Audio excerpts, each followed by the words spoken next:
Nobody wants to hear about what happened in Garrison County anymore. But someone needs to know the truth before everyone involved either dies or convinces themselves it never happened. 26 years have passed, and most folks have moved on, pretended to forget, or just plain refused to talk about that September afternoon when our whole world cracked open like a rotten egg. I was driving the backup bus that day, following behind Marlene's route through those deep pine woods that stretch between Shepherd Mills and the county line, where the trees grow so thick you can barely see sky even at noon. We'd been friends since our kids started kindergarten together, and she'd been driving bus 47 for 12 years without so much as a fender scrape. That morning she'd complained about a headache, said the barometric pressure was making her teeth hurt, and I'd offered to take her route, but she just laughed and said she'd driven through worse. When that storm rolled in around 2:30, it came fast and mean, like something angry had been building up pressure all day and finally decided to let loose. The radio started crackling with weather warnings, telling us to find immediate shelter, and I pulled into the parking lot of an old gas station to wait it out while the rain hammered my windshield so hard I thought it might crack. I tried reaching Marlene on the radio, and at first all I got was static, that thick electric sound that makes your fillings ache, but then her voice came through clear as day. She sounded calm, almost cheerful, saying she'd found an old church about a mile off Highway 94 where they could wait out the storm, said the kids were fine, maybe a little scared but singing songs to pass the time. I knew that stretch of road like my own reflection, had driven it hundreds of times, and there wasn't any church there. Hadn't been anything there except pine trees and deer trails since before my grandfather's time. I tried telling her she must be confused about the location, maybe meant the Methodist church over on Farm Road 223, but she insisted she knew exactly where she was, even described the place in detail. White clapboard siding with forest green shutters, she said, a bell tower with a copper weather vane shaped like a rooster, and the sweetest elderly couple who'd opened the doors for them when the lightning started getting close. She said they were passing out sugar cookies and apple juice to the kids, had towels ready for them to dry off, and the woman was showing the girls how to make paper dolls from old hymnals while the boys played checkers with the husband. The way she described it sounded so normal, so perfectly ordinary, that for a moment I doubted my own memory of that empty stretch of road. By the time the storm passed, maybe 45 minutes later, the afternoon sun came out like nothing had happened, steam rising off the asphalt in ghostly wisps that made everything look like a dream. I drove straight to Highway 94, searching for any turnoff that might lead to a church, checking every dirt road and logging trail between mile marker 31 and the bridge over Cypress Creek. There was nothing there but the same dense forest there'd always been, the pine needles still dripping from the rain, and not a single tire track in the mud except my own. I radioed dispatch, told them we might have a situation, that Marlene wasn't where she said she'd be, and within 20 minutes we had 3 sheriff's deputies and half the volunteer fire department combing those back roads.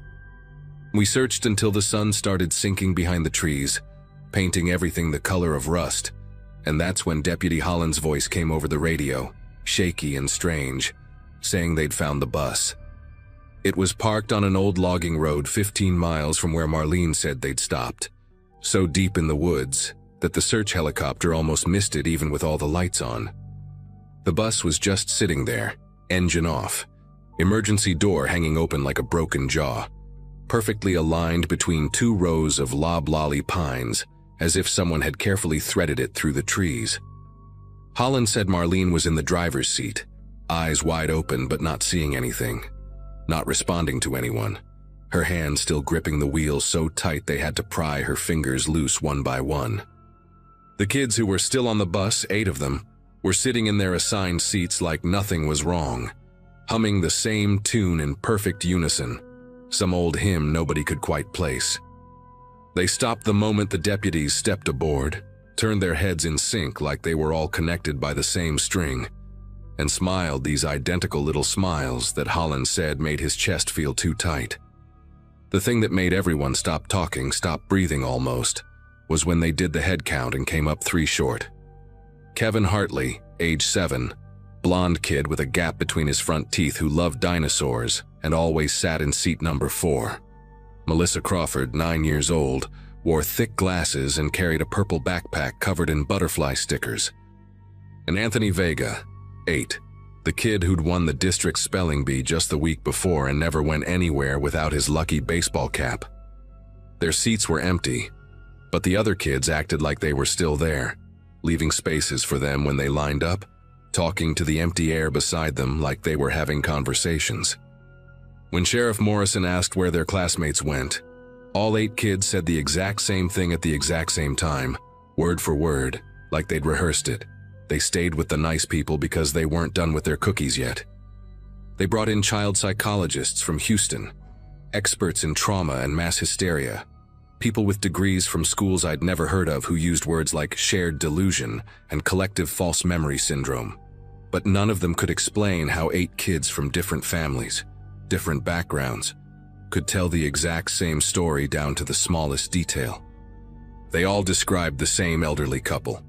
The woman wore a yellow dress with tiny blue flowers and smelled like vanilla extract, had silver hair pinned up with pearl bobby pins, and a gold locket that she kept touching. The man had calloused hands but gentle eyes, wore suspenders over a checkered shirt, and walked with a slight limp that favored his right side. They all remembered the same songs playing from an old radio in the corner, the same taste of cinnamon in the cookies, the same orange tabby cat that rubbed against their legs, and they all drew the same picture when asked about the church interior, right down to the water stain on the ceiling that looked like a bird in flight. What the kids couldn't tell anyone, or wouldn't tell anyone, was how they'd gotten from Highway 94 to that logging road, or what happened during the 2 hours nobody could account for between Marlene's last radio call and when they found the bus. Their parents wanted answers, demanded them, some getting angry and others just crying in the sheriff's office. But the kids just kept humming that hymn and talking about how nice the cookies were, how the lady had promised they could come back anytime they wanted. The FBI got involved when Kevin's backpack turned up at a rest stop in Arkansas 3 days later, completely dry despite the rain, with all his school supplies still inside, but arranged differently than his mother had packed them, his dinosaur pencils lined up by size, and his lunch money folded into perfect tiny squares. Melissa's purple backpack appeared a week later in a thrift store donation bin in Oklahoma, turned in by an employee who noticed it still had her name written on the tag in her mother's handwriting. Inside, they found her homework, completed but in handwriting that looked like hers, yet somehow different, neater, more controlled, with answers to math problems they hadn't covered yet in class. Anthony's bag was the last to surface, discovered by hikers in a Louisiana state park, hanging from a tree branch 20 feet off the ground, with no explanation for how it got there. His spelling bee trophy was inside, polished to a shine it had never had before, along with a note in his careful printing that just said, "Thank you for the cookies," over and over again, filling 3 pages front and back. Marlene never spoke again, not one word, though the doctors said there was nothing physically wrong with her vocal cords or her brain.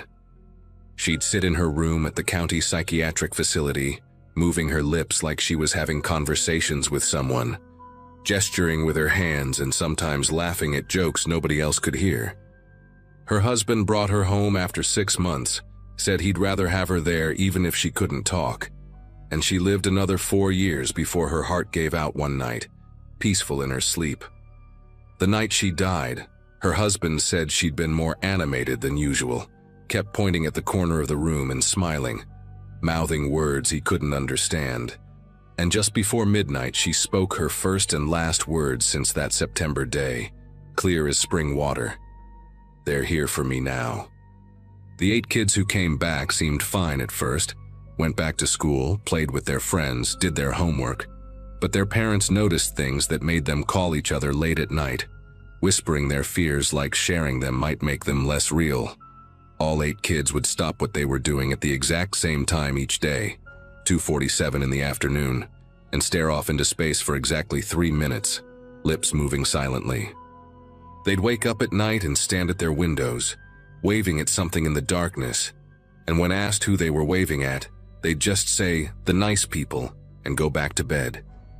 One by one, the families moved away from Garrison County over the next few years, scattered across the country like seeds on the wind, trying to escape whatever had touched their children that day. But I kept in touch with some of them, and they all told me the same thing. No matter where they moved, their kids still stopped at 247, still waved at empty darkness, still hummed that hymn nobody could identify. Kevin, Melissa, and Anthony were never found, though people claimed to see them over the years in different places, always the same age as when they disappeared, always walking hand in hand with an elderly couple who matched the description the other kids had given. A truck driver swore he saw them at a rest stop in Nevada, said the kids looked happy and well-fed, but something about their eyes wasn't right, like they were looking through him instead of at him. A waitress in Montana called the hotline after serving breakfast to a group that fit their description, said the children were polite, but never spoke, just pointed at what they wanted on the menu, and the elderly couple paid with bills from 1957 that looked brand new. The sighting stopped after a few years, but every September when that first cool front pushes through and the storms start building, I drive out to that stretch of Highway 94 and park where Marlene said she'd found the church, and I wait, and I watch, and I listen. Because sometimes, just sometimes, when the thunder rolls just right through those pines, I swear I can hear children singing.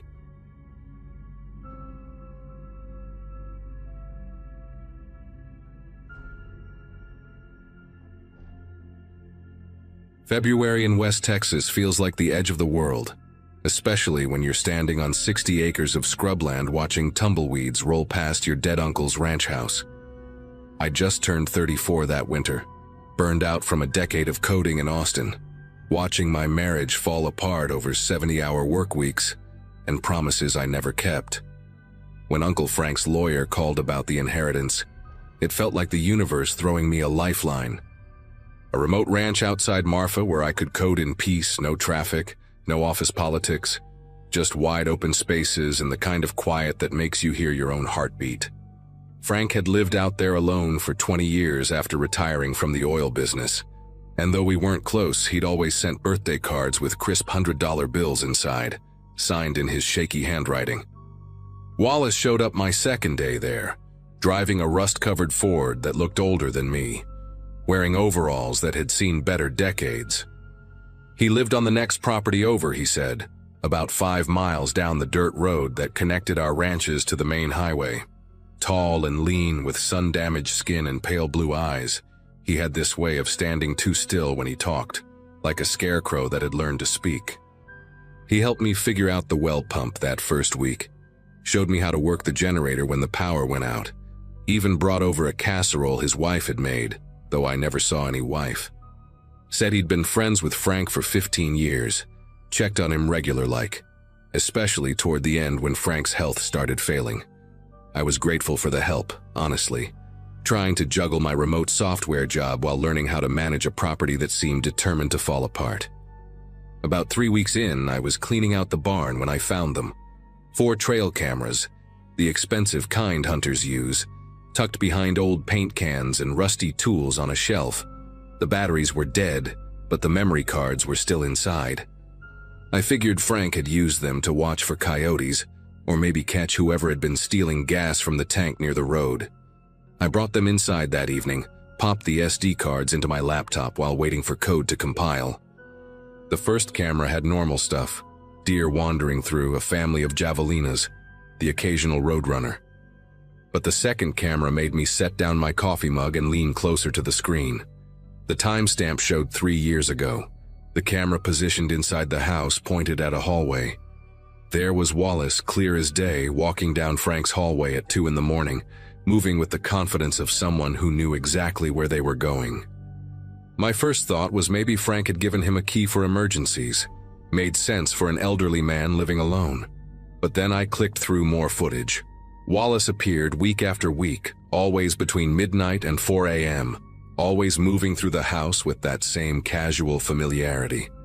In one video from 2 years ago, he stood in Frank's bedroom doorway for 17 minutes, just standing there in the dark, watching my uncle sleep. The camera's night vision made his eyes glow white like a possum's. I found myself holding my breath, watching this man stand perfectly still while my uncle's chest rose and fell under the blankets. Then Wallace would turn and walk out, disappearing until the next week's visit. The pattern went on for months, maybe years. I couldn't tell how long without checking every file. I spent the next morning going through Frank's papers, looking for anything that might explain this. Found his death certificate in a manila folder, listed natural causes, heart failure in his sleep last November. But in the same box, I found receipts from a veterinary clinic in Alpine. Frank had 3 dogs over the past 2 years, according to the records. Buster, a German shepherd who died of poisoning in January of last year. Then Duke, a lab mix, poisoned in May. Finally Ranger, another shepherd, poisoned just 6 weeks before Frank died. Each vet report used the same words: antifreeze poisoning, likely accidental ingestion. But 3 dogs in less than 2 years? And every time, Wallace had been the one to find them, according to the notes, always calling Frank to break the news, always offering to help bury them out by the mesquite grove. The last dog died right around the time Frank's health took a sharp downturn, according to dates on his medical papers. That afternoon, I changed every lock on the property. Spent $300 at the hardware store in town. Came back with new deadbolts, chain locks, even steel bars for the sliding doors. Wallace pulled up while I was installing the 3rd deadbolt on the back door, got out of his truck with that same measured walk. Asked what I was doing. Said Frank never locked anything. Said it was the beauty of living out here, the trust between neighbors. I told him I was from the city, old habits, you understand. He stood there for a long moment, those pale eyes moving from the new lock to my face and back again. Then he smiled, showing teeth the color of old ivory, and said he understood completely. City folk need time to adjust. Before he left, he mentioned he still had some of Frank's tools in his shed. Said he'd bring them by tomorrow. I told him I'd come get them myself when I had time. 2 nights later, I woke up to the sound of metal scraping against metal. The new locks held, but I could hear someone trying each door, methodically, patiently. Front door, then kitchen, then the sliding door on the porch. I grabbed my phone to call 911, but out here the only spot that got any signal was a patch near the garden fence and barely one bar even there. The nearest sheriff's office was 45 minutes away in good conditions, probably an hour at night. I sat in the dark living room with Frank's old shotgun across my lap, listening to footsteps circle the house until dawn.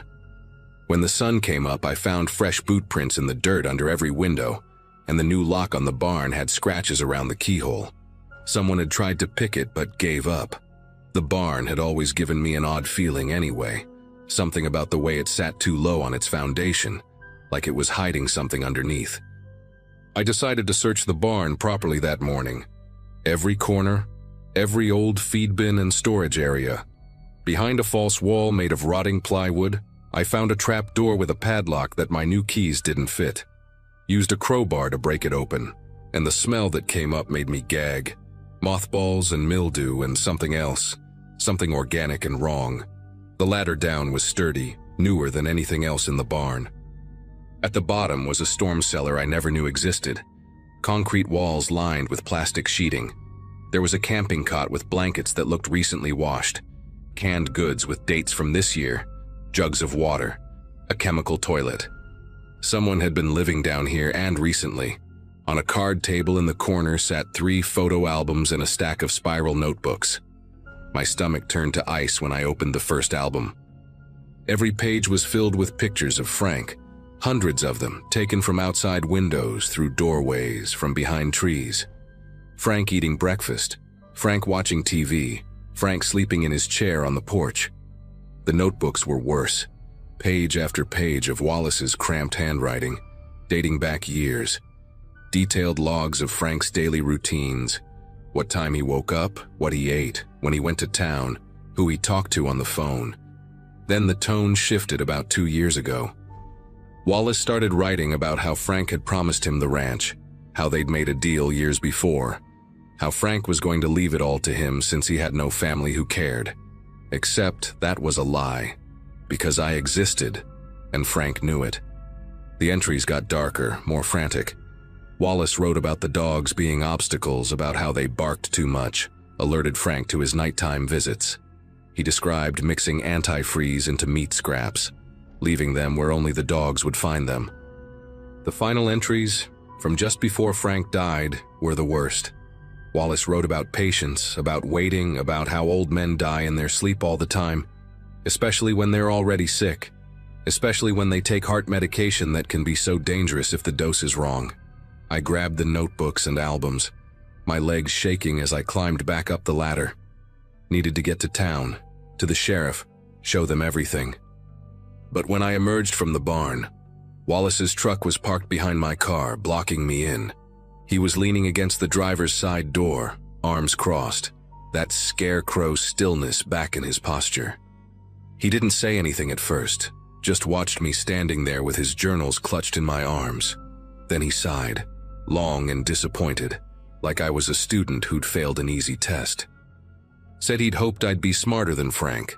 Said Frank never should have put those cameras up, never should have gotten suspicious.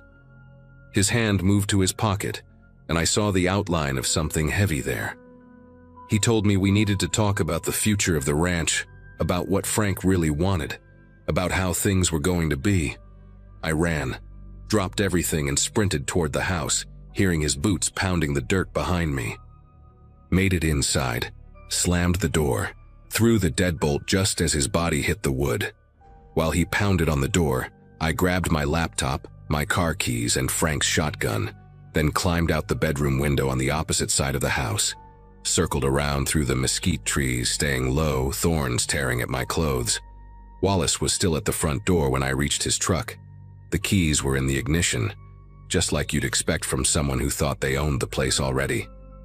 I threw my stuff in and started it up. Saw him running toward me in the rearview mirror as I floored it down the dirt road. Drove straight to the sheriff's office in Presidio, handed over everything, the camera footage on my laptop, photos of the cellar I'd taken with my phone.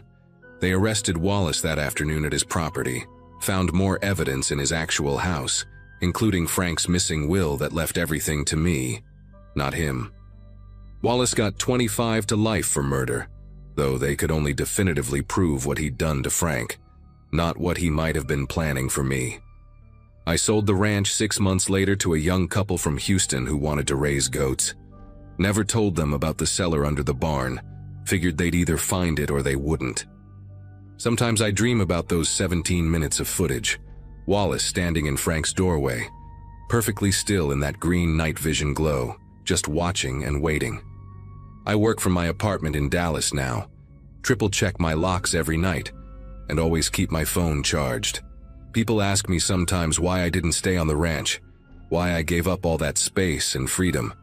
I tell them the truth, or at least part of it. Some inheritances come with more than you bargained for, and some neighbors are a lot closer than 5 miles away.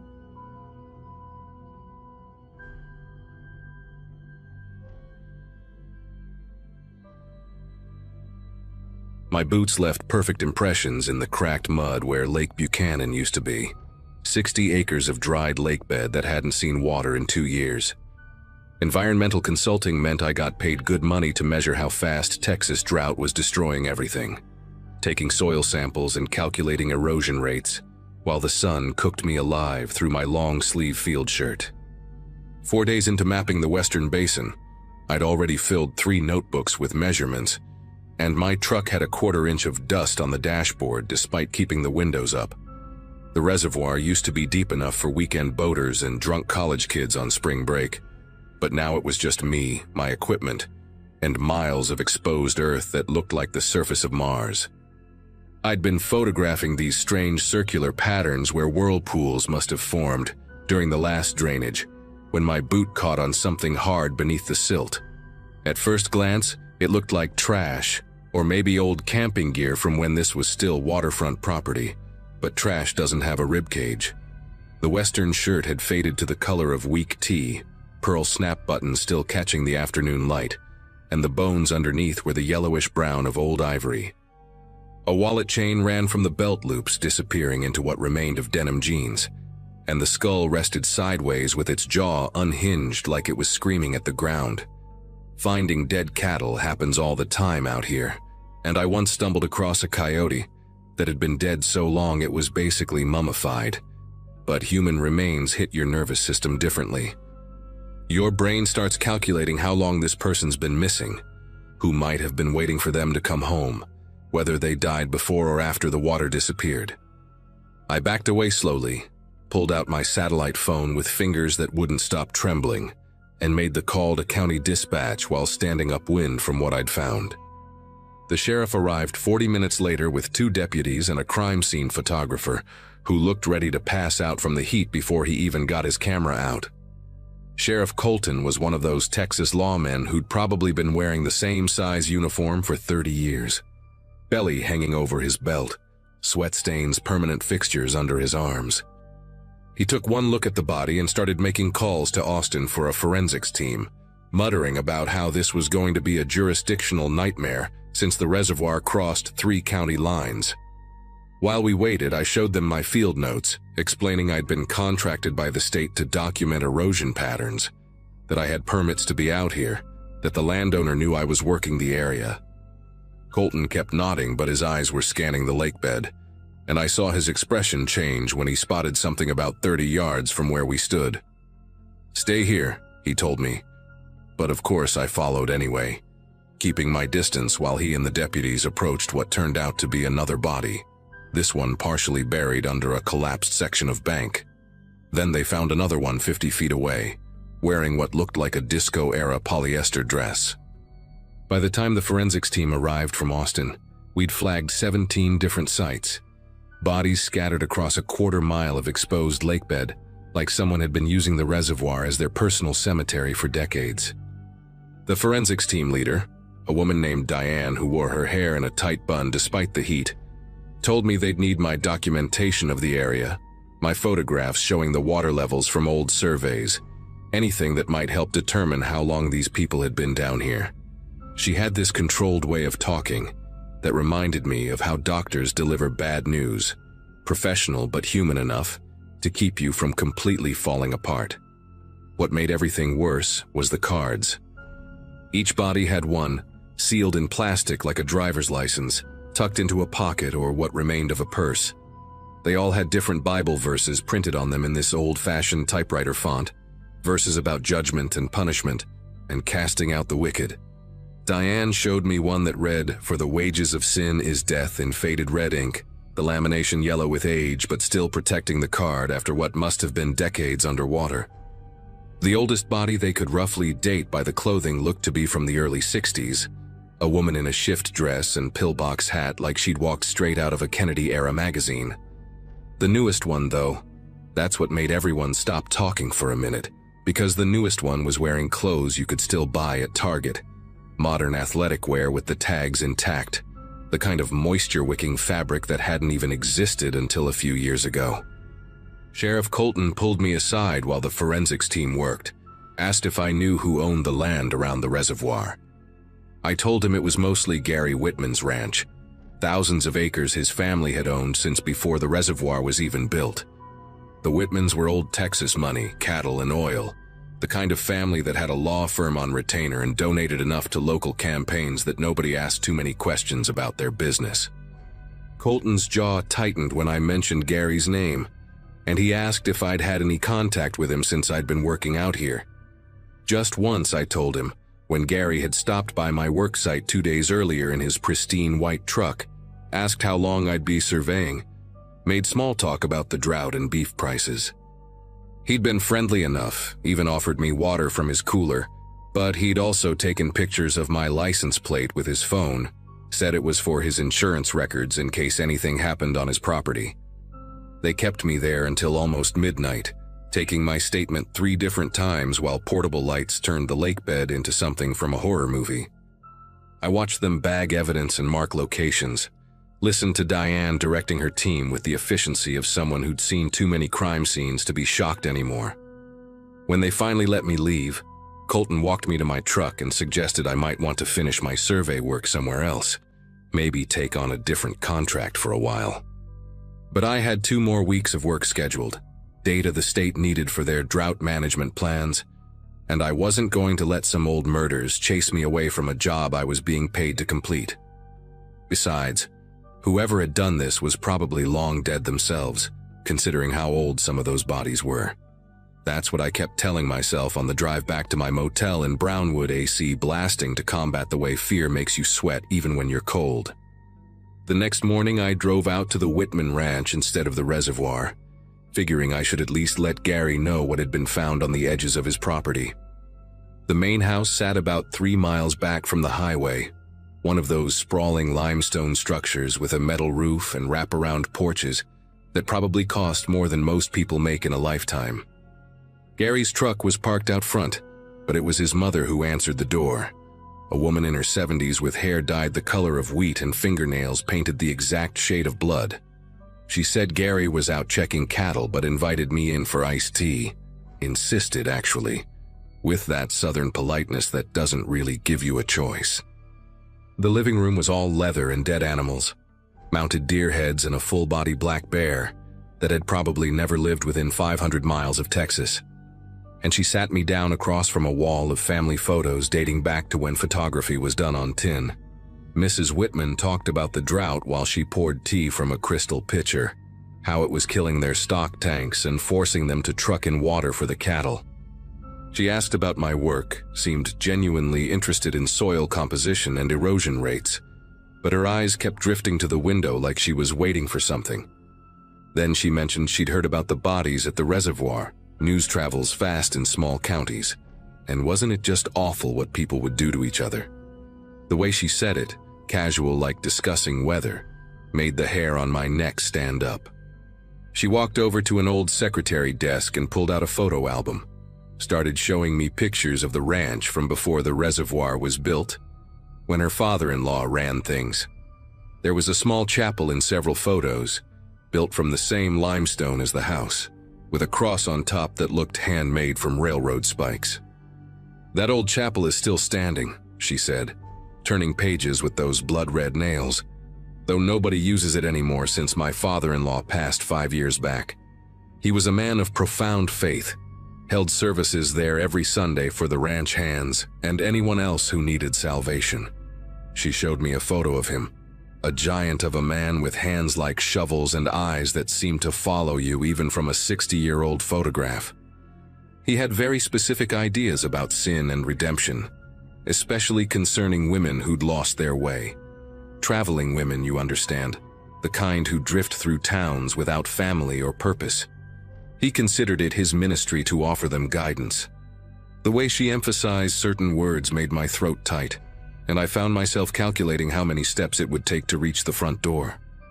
I made an excuse about needing to get back to work, but she insisted on showing me one more thing, walking me through the kitchen to a back room that served as an office.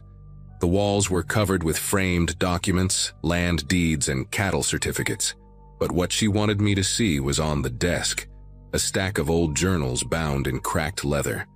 My father-in-law kept meticulous records of everything, she said, running her fingers along the spines. Every soul he tried to save, every sermon he preached, every judgment he felt called to make. Gary thinks we should burn them, says they're morbid, but I believe in preserving family history, even the parts that make us uncomfortable. She opened one of the journals to a page covered in tight handwriting, lists of women's names with dates beside them and Bible verses written in red ink. Some of the dates matched up with missing person reports I'd heard Diane mention the night before, women who'd vanished between towns and were never found. Before I could process what I was seeing, Gary walked in through the back door, boots heavy on the hardwood, his presence filling the room like smoke from a chemical fire. He looked at his mother, then at me, then at the open journal on the desk, and his face went through several expressions before settling on something that might have been a smile if smiles could be threats. "Mother's been showing you the family archives," he said, voice flat as roadkill. "She gets sentimental about the old man, even though he's been gone 5 years now. Signed a lot of papers before he died, though, closing out old cases and making sure everything was legal and proper. The sheriff knows all about it, has copies of everything. He moved between me and the door, not obviously blocking it, but making it clear I'd have to go through him to leave. Funny thing about those bodies you found, they all had their identification on them. Made it real easy for the authorities to close their missing person cases. My father was always thorough like that, liked to make sure families had closure even if they never knew it. I told them I had equipment to collect from my work site, back toward the kitchen door while keeping my eyes on Gary. His mother watched with an expression like she was watching a play she'd seen before, knowing how it would end. Gary let me leave but followed me out to my truck, stood there while I fumbled with my keys, and said real quiet that he'd appreciate it if I could finish my survey work quickly, maybe find what I needed from aerial photographs instead of spending so much time on the ground. The threat was clear as broken glass, and I nodded like we just discussed the weather. But when I got back to the reservoir that afternoon to collect my gear, I found something that changed everything. A fresh laminated card tucked under my windshield wiper with my full name typed on it, and a verse from Proverbs about the strange woman whose house is the way to hell. The laminating was still warm from the machine, and when I looked around, I could see fresh tire tracks from Gary's white truck leading back toward the ranch. I drove straight to Austin that afternoon. Didn't even stop at my motel to pack. Just got on the highway with that card on the passenger seat, like evidence of my own future murder. Called my company from the road. Told them I was sick, food poisoning. Needed someone else to finish the reservoir survey. They weren't happy but agreed to send another consultant, some guy named Roger who'd probably never find anything wrong because he wouldn't be looking for it. I stayed with my sister in Houston for 3 weeks, checking news sites every day for updates about the reservoir bodies. But the stories just stopped coming after the initial reports. Sheriff Colton retired suddenly, something about a heart condition, and the new sheriff announced the cases were being classified as cold cases pending further evidence. The FBI never got involved despite bodies crossing state lines, and Diane from the forensics team transferred to a position in Maine 2 months later. Gary Whitman still runs his ranch, still drives that white truck, and according to Google Earth, that limestone chapel is still standing on his property, surrounded by fresh tire tracks that show up in every satellite image no matter when they're taken.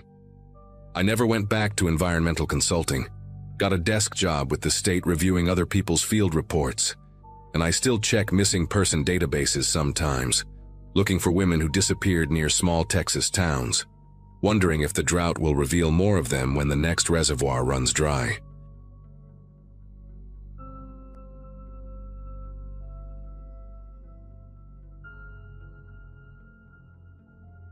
Everyone in Redwater knew better than to cross Mayor Brennan, but I never thought keeping quiet was the same as being complicit, until people started disappearing.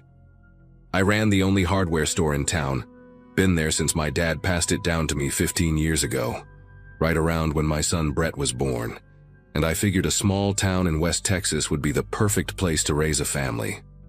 Population barely pushed 800 on a good day, the kind of place where everybody knew your business before you did, where the Friday night football game was the social event of the week, and where the mayor had been running unopposed since before I graduated high school.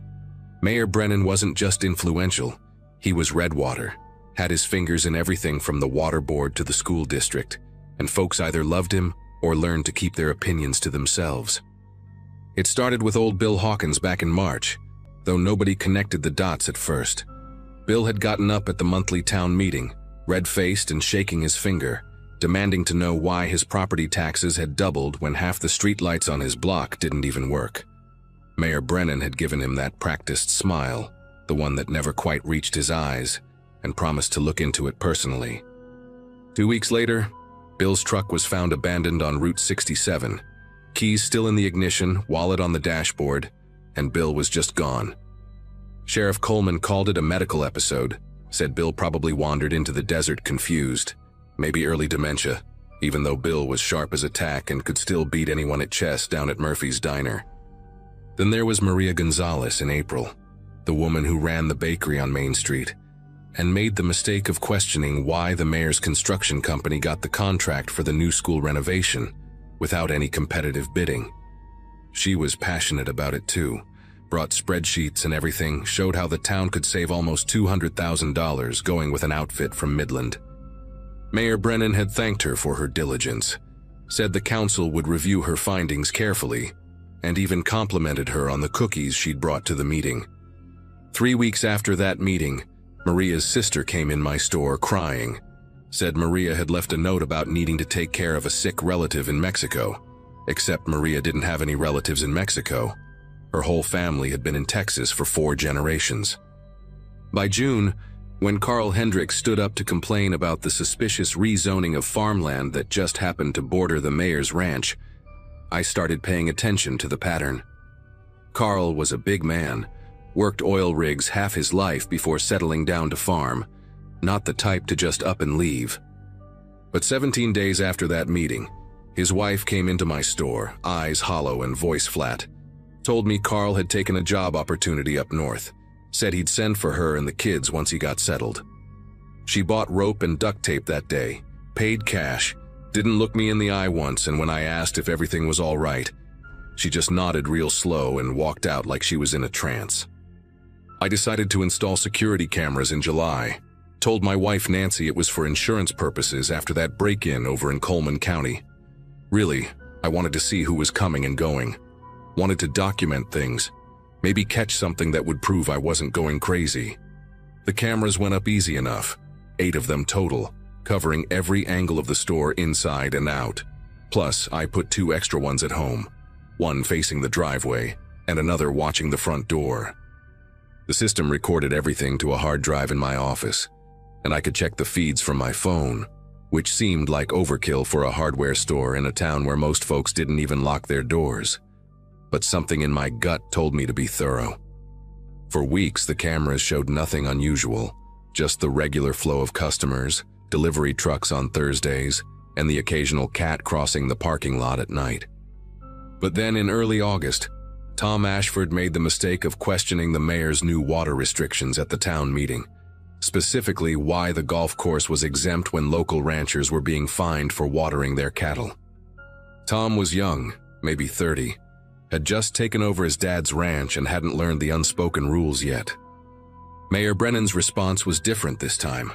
No smile, just a long stare and a comment about how difficult ranching could be for inexperienced hands, how accidents happened all the time, equipment failed, cattle got sick, banks called in loans.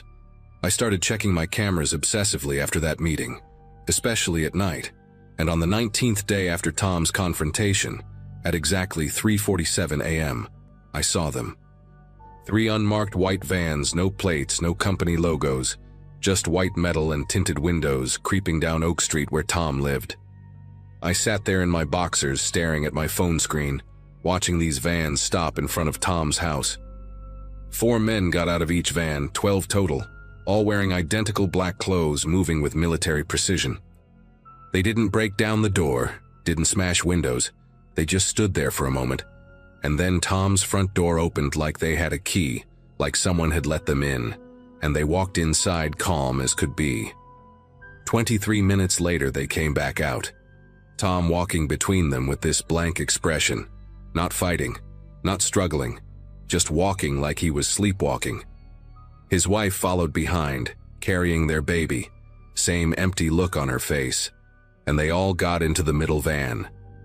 The other men carried boxes, computers, photo albums, anything that might prove the Ashfords had ever existed in Redwater. I grabbed my laptop, tried to save the footage to multiple drives, uploaded it to 3 different cloud services, even emailed it to myself.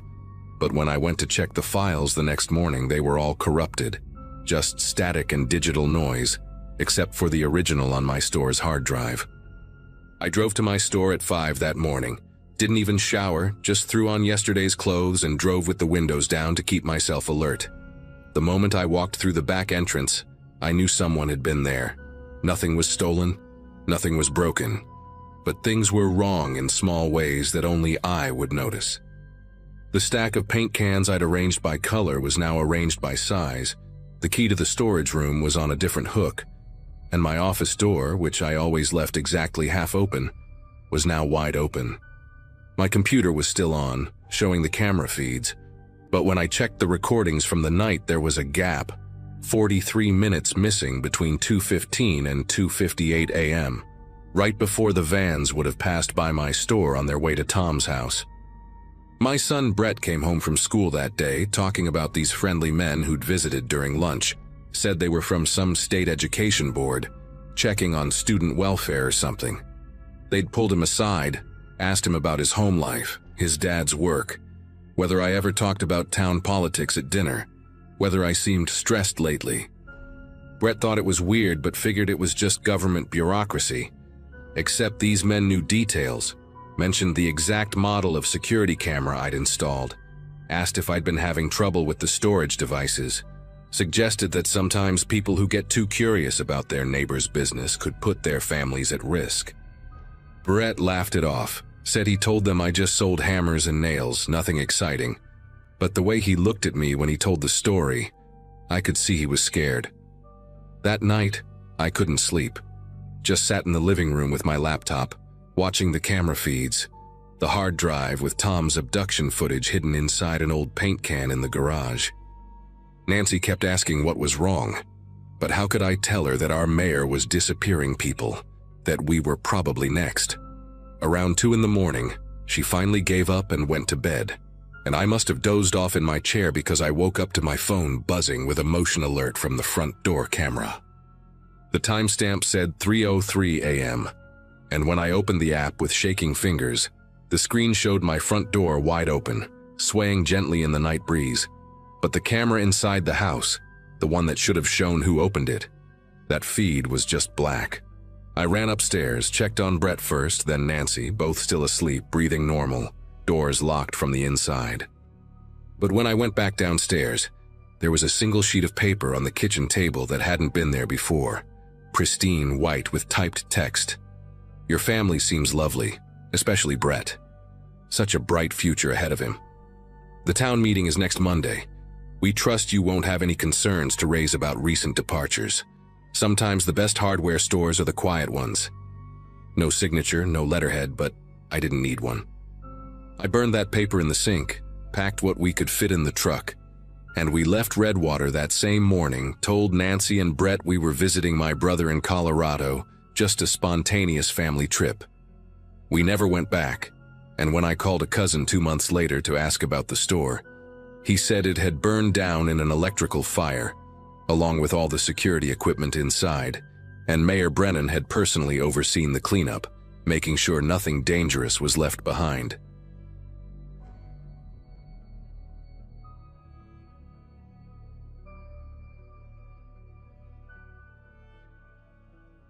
Our town still talks about that championship season like it was a miracle, but I know better. I was there for all of it, number 63 on the offensive line, graduated back in 2015 and watched everything fall apart that summer. We weren't supposed to win a single playoff game that year, let alone take state. The town had maybe 4,000 people, the kind of place where the Dairy Queen closes at 8, and Friday night lights aren't just a saying, they're basically a religion. The boosters ran everything. These older guys who'd played back in the 70s and 80s, still wearing their leather jackets to games like they were still 17. They had money from oil leases and car dealerships, and they treated our team like it was their personal investment portfolio. I didn't understand what that meant until it was way too late. The whole thing started making sense to me during our semifinal game, when I noticed Coach Pruitt pulling Jesse Vaughn aside between every series. Jesse was our starting quarterback, clean-cut kid whose dad happened to be the district attorney. Smart guy too, actually earned his grades unlike some of us who were getting, let's say, a lot of help from certain teachers. I remember watching Jesse's face during those sideline conversations, how he'd nod and look down at his cleats, never making eye contact with Coach. After we won that semifinal 38-7, which should have been impossible against a team that had Division I recruits, I saw Jesse in the locker room sitting alone on the bench. He was still in full pads 20 minutes after everyone else had showered. His hands were gripping his helmet so hard his knuckles were white, and when I asked if he was okay, he just looked at me and said, "We're gonna pay for this." I laughed it off then, thought he was being dramatic about the championship pressure. I wish I'd asked him what he really meant. We won state 2 weeks later in a game that felt wrong from the opening kickoff. The other team's best defensive end got injured in the first quarter, something about his knee just giving out during a routine play. Their cornerback left at halftime with what they called food poisoning. By the fourth quarter, we were up by 40 points and the stadium felt more tense than celebratory. I remember standing on the field during the trophy presentation, confetti falling around us, and noticing how the boosters were all grouped together near the 50-yard line. They weren't cheering or hugging anyone. They were just watching us with these intense expressions, like ranchers counting cattle they'd just bought. One of them, this guy named Vernon who owned half the commercial real estate downtown, caught my eye and gave me this slow nod. It made my stomach turn in a way I couldn't explain. That night at the team party, I overheard two of the boosters talking in the parking lot about final numbers and better than projected. I didn't stick around to hear more. The summer after graduation should have been the best time of our lives. College signing day was coming up in August, and 4 of us had scholarship offers. Jesse had a full ride to a decent Division II school. Then there was Troy Sanderson, our middle linebacker who hit like a freight train, heading to a junior college with promises of bigger things. Curtis Yang, our running back who'd rushed for over 2,000 yards that season, had multiple schools calling him. And Blake Donovan, our tight end, had interest from a Division I program. All 4 of them were going places, getting out of town, making something of themselves. I wasn't one of the lucky ones with offers, so I'd signed up to work at my uncle's machine shop and take classes at the community college. But I was happy for them. Really, I was. Then the accident started happening, and happy became the last thing any of us felt. Troy died first, middle of June on a Wednesday morning. They said his truck rolled on County Road 12, that he must have fallen asleep at the wheel coming back from his girlfriend's place. But Troy never drove tired. He was obsessive about it ever since his cousin died in a wreck when we were sophomores. The sheriff's report said there were no skid marks, no signs he'd tried to brake or swerve. His truck just went off the road at a curve that every person in the county could drive blindfolded. When I went to the viewing, his mom grabbed my arm so hard it left bruises. She whispered right in my ear, "They did this to him. He was going to talk." I didn't understand what she meant, but the way she said it, with her voice shaking and her eyes red from crying for days, it planted something cold in my chest. At the funeral, I noticed Vernon and 2 other boosters standing in the back of the church. They didn't come to the burial. They just stood there during the service, arms crossed, watching. Curtis was next, 3 weeks later in early July, drowning accident at the quarry where we'd all been swimming since we were kids. The weird part was Curtis hated deep water, wouldn't even go to the lake without a life jacket. His parents said he'd gone out there alone, which made 0 sense because Curtis never did anything alone. He was the most social guy on the team, always surrounded by people. The police found his truck in the parking area, and his clothes folded neatly on a rock by the water's edge. Who folds their clothes before going swimming at a quarry? The whole thing felt staged, like someone was trying to make it look like he'd decided to take a peaceful swim and just didn't come back up. His phone was in his truck, and when the cops checked it, they said the last texts he'd sent were deleted. The phone company couldn't or wouldn't recover them. At the memorial service, Jesse showed up late and left early. I caught him on the way out and asked if he was all right. He just shook his head and said, "I'm trying to figure out if I should run or stay." Then he got in his car and drove off before I could ask what he meant. Blake Donovan died on a Thursday night in late July, and this one they didn't even try to make look accidental. House fire while he was sleeping started in the garage according to the fire marshal. They said it was electrical, faulty wiring in a house that had just passed inspection 6 months earlier. Blake's dad was a contractor, kept that house maintained like it was a museum. The fire moved too fast, trapped Blake in his upstairs bedroom before he could get out. The thing that made me sick was Blake had called me 2 days before. He was scared, really scared, said he needed to tell me something important but not over the phone.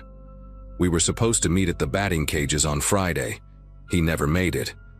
After the fire, I drove past his house and saw the boosters again. Vernon and this other guy named Chip who ran the biggest construction company in the county. They were standing across the street with the fire chief, all three of them talking quiet and serious. When Vernon saw me slow down, he stared right at me until I drove away.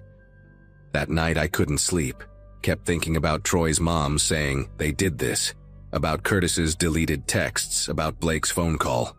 3 scholarship players dead in 6 weeks. The math was too ugly to ignore.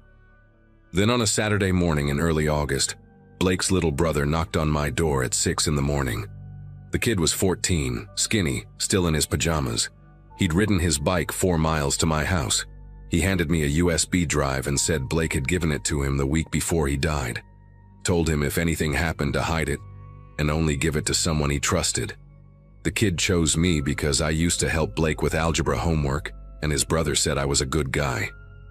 I asked him what was on it, and he said he didn't know, that Blake made him promise not to look. After he left, I sat at my kitchen table for 20 minutes just staring at that little black drive, feeling the weight of what holding it might mean. When I finally plugged it into my laptop, I found video files, recordings Blake had made on his phone during practices, during meetings, during conversations he'd had with boosters in parking lots after games. There were spreadsheets too, showing payment amounts next to game dates and point spreads. And there were text messages, screenshots of conversations between Coach Pruitt, Vernon, Chip, and 2 other boosters about which players were getting grade changes, about steroid suppliers, about gambling debts, about keeping Jesse in line because his dad could cause problems. I spent the whole day going through everything on that drive, and by evening I understood exactly what had gotten my teammates killed. They'd all figured it out, probably around the same time. The boosters had bet massive amounts on our games, fixed the outcomes through steroids and intimidation, and manipulated our grades to keep us eligible. When we won state, they'd made hundreds of thousands, maybe more. But Troy, Curtis, Blake, and Jesse had decided they were going to report it all. There were voice memos on the drive, Blake recording himself talking about how the 4 of them had agreed to come forward together after signing day once their scholarships were secure. They were going to testify, bring everything down, make sure no other kids got used the way we were, except the boosters found out somehow. I sat there in my kitchen as the sun went down, realizing I was holding evidence that could send powerful people to prison, evidence that 3 people had already died for. My first instinct was to drive straight to the police station. Then I remembered the fire chief talking to Vernon. I remembered the sheriff's report on Troy's accident with no investigation, just conclusions. I realized the boosters owned more than just the team. The next morning, Sunday, I was trying to decide who I could trust when I got a call from the hospital. Jesse had been hit by a car while jogging, a hit and run that left him paralyzed from the waist down. The nurse said he'd been asking for me, kept saying my name over and over. When I got to his room, Jesse was hooked up to machines, his legs completely still under the white sheets. His face was swollen on one side, stitches across his forehead. He grabbed my hand when I sat down, squeezed it hard despite the IV lines taped to his arm. "They got me too," he whispered. Black Ford pickup, no plates, ran me down on purpose. Backed up like they were gonna finish it, then someone's porch light came on and they took off. His voice was shaking. I'm the last one left who was going to talk. Troy, Curtis, Blake, me. We were all going to the state police together. Now they're dead and I'm broken. He started crying then and I just held his hand, not knowing what to say. After a minute, he looked at me hard and said, "My dad can't know about any of this. He'll try to fix it legally and they'll kill him too. They own the sheriff, probably half the judges. We're trapped." I left the hospital with that USB drive burning a hole in my pocket and a decision to make. I couldn't go to local cops. I couldn't tell Jesse's dad without putting him in danger. But I also couldn't let 3 murders and an attempted murder just disappear, because some rich guys wanted to protect their gambling operation. That night, I drove 2 hours north to a different county and walked into a state police barracks I'd found online.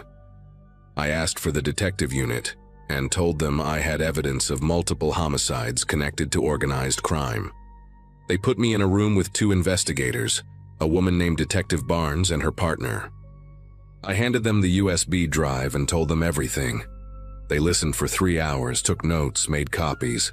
Detective Barnes looked at me when I finished and said, "You did the right thing coming here. Stay away from those men. Don't tell anyone you talked to us."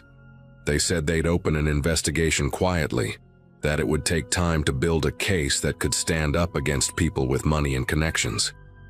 I drove home that night terrified but also relieved, like I'd just set down a weight that had been crushing me. 2 days later, Jesse called me from the hospital. His voice sounded different, heavier somehow. "They came to see me," he said. "Vernon and Chip. Brought flowers, said how sorry they were about my accident. Vernon squeezed my shoulder and told me how important it is to focus on recovery, not on things that are in the past. Said the past can't help me walk again, but the right attitude and the right support can." Then he mentioned that my dad's up for re-election next year. Said it would be a shame if anything complicated that for him. Jesse went quiet for a second. "They know I was going to talk. They're making sure I don't. And now I'm sitting here thinking about my parents, about you, about anyone else who might get hurt. I'm making a choice to keep them safe." 3 weeks after that conversation, Jesse gave a statement to the local police from his hospital bed. He said he and the other 3 had been planning to come forward about the grade fixing and steroids, that they'd collected evidence, but that someone must have found out. He implicated Coach Pruitt, Vernon, Chip, and 2 other boosters by name. The story hit the local newspaper the next day. The state police moved fast after that, raids and arrests within a week. But when they went to collect the evidence from the sheriff's office where Jesse had told them he'd handed over a copy, it was gone. Missing from the evidence locker, no sign of forced entry, no explanation. The case fell apart without physical proof. But here's what they didn't know. I still had Blake's original USB drive, the one his brother gave me, the one I'd made copies from before going to the state police. I'd hidden it in a safe deposit box in a bank 3 towns over, under my grandmother's name. When the evidence disappeared and the arrests got dropped, Detective Barnes called me personally. She was frustrated, angry, said she knew what had happened but couldn't prove it. I told her about the backup. Within 2 days, federal investigators got involved, people from outside our region who didn't have connections to our county. The USB drive went into federal custody, and this time there were chains of evidence, documentation, witnesses to every transfer. It took 8 months, but eventually they built a case that stuck. Vernon, Chip, Coach Pruitt, and 4 others, including the sheriff, got indicted on racketeering, conspiracy to commit murder, witness tampering, and about a dozen other charges. Jesse's dad had to recuse himself because of the conflict, but he made sure the case went to prosecutors who wouldn't fold. The trials happened over the course of a year. Vernon got 25 years. Chip got 20. Coach Pruitt turned witness and got 8. The sheriff got 15. Jesse never walked again, but he testified from his wheelchair at every single trial. He'd rebuilt his life by then, started taking online classes, got engaged to a girl he met in physical therapy. We talk once a month or so. He tells me he doesn't regret speaking up, even though it cost him his legs and nearly cost him his life. Troy, Curtis, and Blake didn't get that choice, he says, so he had to make it count for all of them. I still live in that town, believe it or not. It's different now, quieter. The football program got shut down for 3 years, and when it came back, it was under complete oversight with new coaching staff and strict academic standards. People don't talk about that championship season anymore. Most folks act like it never happened, like if they ignore it long enough, the shame will fade. I see Blake's little brother sometimes, the kid who rode his bike to my house that morning. He's in college now, studying criminal justice. He told me last time I saw him that he wants to be the kind of person who protects people the way his brother tried to. I think about that drive he gave me, about the courage it took for Blake to document everything knowing what it might cost him. Some nights I still can't sleep, thinking about how close we came to letting them get away with all of it. But then I remember Jesse in that courtroom, sitting up straight in his wheelchair, pointing at Vernon and saying, "That man killed my friends." And I know we did the only thing we could do. We made sure people knew the truth, no matter what it cost us.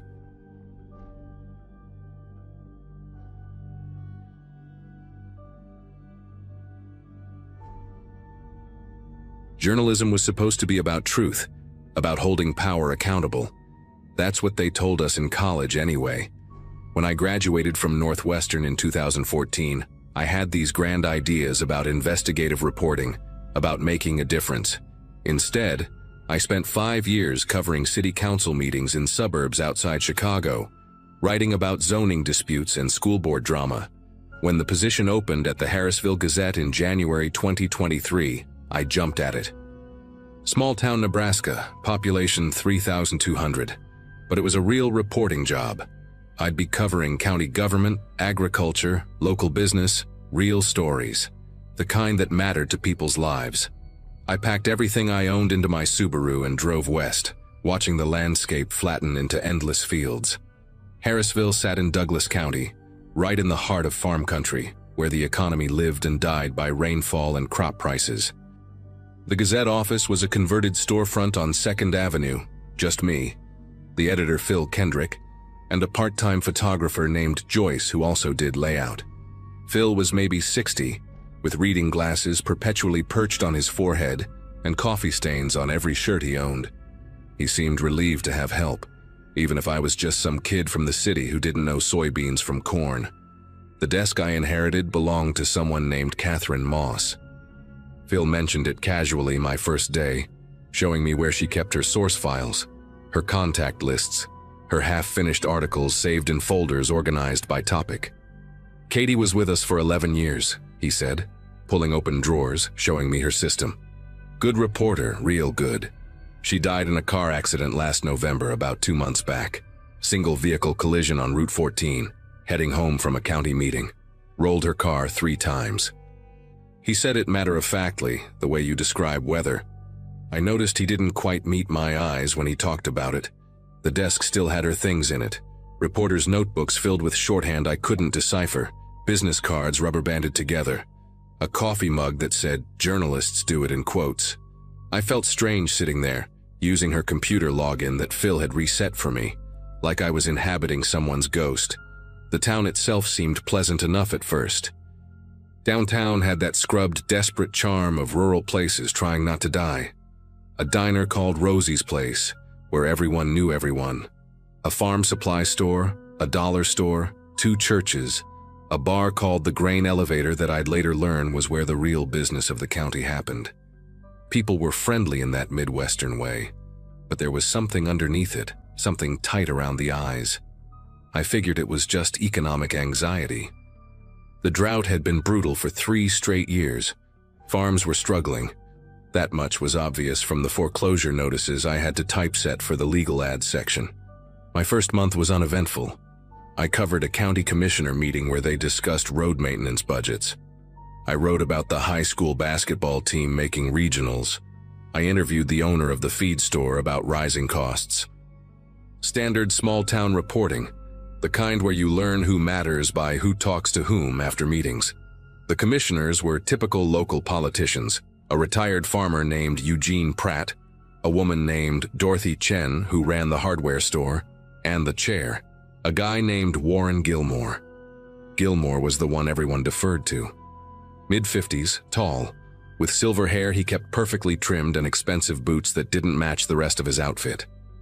He'd been a county commissioner for almost 15 years, and before that he'd worked in agricultural lending at the bank. People spoke about him with a mix of respect and something else, something I couldn't quite name. During my second meeting, I watched him shut down a farmer who wanted to discuss water allocation with just a smile and a procedural motion. The farmer, this weathered guy with dirt under his fingernails and desperation in his voice, just deflated and left without another word. I started going through Katie's files in early April, mostly out of boredom. Phil had given me a feature assignment about the drought's economic impact, and I figured she might have notes I could use. Her organizational system was meticulous. Color-coded folders, cross-referenced sources, timelines written on legal pads. But one folder, shoved in the back of the bottom drawer, wasn't labeled. Inside were printouts of property records, foreclosure notices going back 5 years, handwritten notes with names and dates connected by arrows. At the top of one page, underlined 3 times, Prairie Holdings LLC. Then below it, Silverstone Agricultural Partners.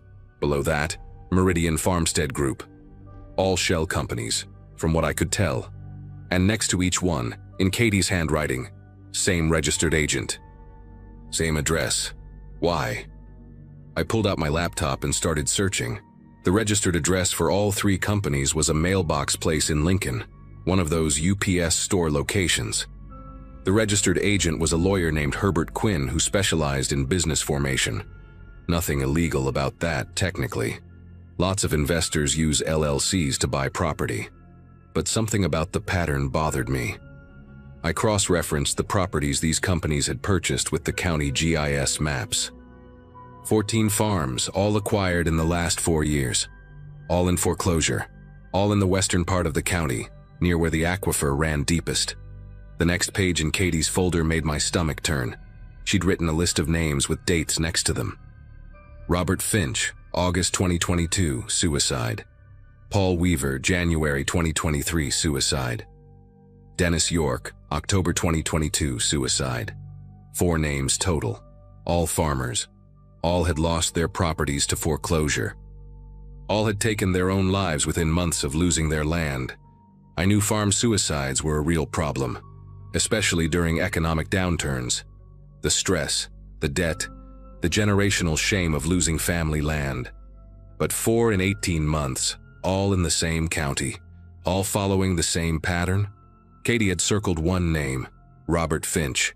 Next to it, she'd written, "Wife says water pressure dropped 6 months before foreclosure. Wells on neighboring properties fine." Coincidence? I sat there staring at that note for a long time. Water pressure. In the middle of a drought, in an agricultural area where water meant survival, someone's well pressure mysteriously drops. Then they can't irrigate, crops fail, they default on loans, lose everything, and end up putting a shotgun in their mouth. And somehow these shell companies swoop in and buy the land at auction for cents on the dollar. I knew I should probably take this to Phil, but I wanted to understand it better first. I spent the rest of that week digging through public records, county water rights permits, agricultural loan documents from the bank, property transfers, court records from the foreclosure proceedings. What I found was a masterclass in legal theft. Each time a farm went into financial trouble, Prairie Holdings or one of the other LLCs would suddenly appear as a creditor, holding liens I couldn't trace back to any original loan. These mystery debts would pile up, forcing foreclosures even when the farmers were current on their bank loans. And every single time, Warren Gilmore's name appeared somewhere in the documents, as a witness, as a notary, as the commissioner who approved water permit transfers. Never directly as an owner or buyer, always just adjacent to the transactions. Katie had figured this out. I was sure of it. Her last entry was dated November 8, 2023, 5 days before she died. It just said, "Gilmore. It's all Gilmore. Meeting with source tomorrow, should have proof." But there was no note about who the source was, no indication of what proof she expected to get. And then she was dead on Route 14. Her car wrapped around a utility pole on a clear night, on a straight road she'd driven 1,000 times. The highway patrol report called it driver error, possible fatigue. But Katie's notes told a different story, one that ended abruptly and violently. I should have walked away right then. Should have stuffed those files back in the drawer and focused on basketball games and county fairs. Instead, I did what journalists do when they're young and stupid and think truth matters more than self-preservation. I kept digging. I started interviewing the families of the farmers who died. Most wouldn't talk to me. They'd just shake their heads and close the door, or tell me they had nothing to say. But Robert Finch's widow, a woman named Helen who looked 20 years older than she probably was, invited me into her rental house on the edge of town. She'd lost the farm, lost her husband, and ended up in a cramped 2-bedroom that smelled like cigarettes and resignation. Nobody cared when I told them about the water, she said, sitting at her kitchen table with shaking hands wrapped around a coffee mug. Robert noticed it first in April of 2022. Water pressure from the well just dropped, like someone had crimped the line. He had the well inspected, had the pump checked, everything tested fine mechanically. But the water barely trickled out. Couldn't irrigate properly. Crops suffered. By harvest, we knew we were done. I asked her if any neighbors had similar problems. She laughed, bitter and sharp. That's the thing. Miller's to our east, their well was fine. Johnson's to the west, perfect water pressure. Just us right in the middle, like someone had turned off a valve somewhere underground. She leaned forward, her voice dropping. Warren Gilmore came by about a month after the pressure dropped. Said he'd heard we were having trouble. Offered to help us restructure our loans. Real friendly about it. Robert didn't trust him. Told him no. 2 weeks later, we got notice that some company we'd never heard of had a lien on our property for agricultural services we never received. By the time we figured out how to fight it, there were 3 more liens, all from different companies, all with the same lawyer representing them. The pattern was suffocating in its precision. After Helen, I managed to track down Dennis York's brother, who told me almost the same story. Water problems, Gilmore offering help, mystery liens appearing like clockwork. I started working on a draft article, trying to connect the dots in a way that was airtight enough to publish. But the problem with small-town corruption is that it's designed to look legitimate on paper. Every document was technically legal. Every foreclosure followed proper procedure. I needed something concrete, something that proved coordination, that showed Gilmore was behind the shell companies. I needed what Katie had been looking for when she died. That's when the first USB drive showed up. It was mid-May, a Tuesday morning. I got to the office around 8, and there was a manila envelope on my desk with no return address, no postage, just my name written in block letters. Inside was a thumb drive, the cheap kind you can buy in bulk anywhere. No note, no explanation. I plugged it into my computer, half expecting it to be empty or full of viruses. Instead, I found a folder labeled Prairie Holdings Financial Records 2018-2023. Bank statements, wire transfers, articles of incorporation with signatures. And there, listed as the sole member of Prairie Holdings LLC, was a name I recognized. Warren Gilmore's brother-in-law, a guy named Jeffrey Ruiz who lived in Omaha and worked in commercial real estate. The money trail was all there. Loans issued to farmers at predatory rates through Ruiz's company, then sold to Prairie Holdings at a discount when the farmers defaulted. Water rights quietly transferred through county permits that Gilmore himself had approved. Profits funneled back through a network of accounts that eventually led to a joint investment fund owned by Gilmore and Ruiz together. I spent the entire day verifying what I could. The corporate records checked out. The signatures matched. This was it. This was what Katie had died trying to expose. I called Phil into my office and showed him everything. He sat there reading through the files for almost an hour, his face getting grayer with each page. Finally, he took off his glasses and rubbed his eyes. "You know what this means?" he said quietly. "If we publish this, we're accusing a sitting county commissioner of fraud, conspiracy, and possibly murder." I told him I knew. He asked if I was sure, if I'd verified everything, if I was prepared for the legal fight that would follow. I said yes to all of it, even though my heart was hammering in my chest. Phil nodded slowly, then told me to write it up. We'd run it in Sunday's edition, give it the front page, the whole treatment. I went home that night feeling like I'd finally done something that mattered, like Katie's death wouldn't be for nothing. I lived about 4 miles outside town, renting a small farmhouse on property owned by an elderly couple who'd moved to a retirement community in Lincoln. It was quiet out there, just me and cornfields and the occasional coyote. When I pulled into the driveway around 9 that night, my headlights swept across the front porch. There was something on the steps. I parked and got out slowly, confused at first about what I was seeing. Then the smell hit me, metallic and thick and wrong. It was a calf, maybe 3 months old, lying on its side on my porch steps with its throat cut so deep the head was nearly severed. Blood had pooled on the wood, dripping down to the dirt below. The animal's eyes were still open, glazed and empty. There was no note, no message, just the dead animal and the clear implication of what would happen if I continued. I stood there in the dark, listening to my own breathing, trying to process what I was looking at. This wasn't random. This wasn't teenagers playing a prank. This was professional. This was a warning delivered by someone who knew how to butcher livestock, who had access to animals, who knew where I lived and what I was working on. I called the sheriff's department. Deputy showed up 40 minutes later, a young guy named Scott Patterson who looked more annoyed than concerned. He took photos, asked me if I had any enemies, if there were any disputes with neighbors. I didn't mention the article. Didn't mention Gilmore or the investigation. Just said I had no idea who would do this.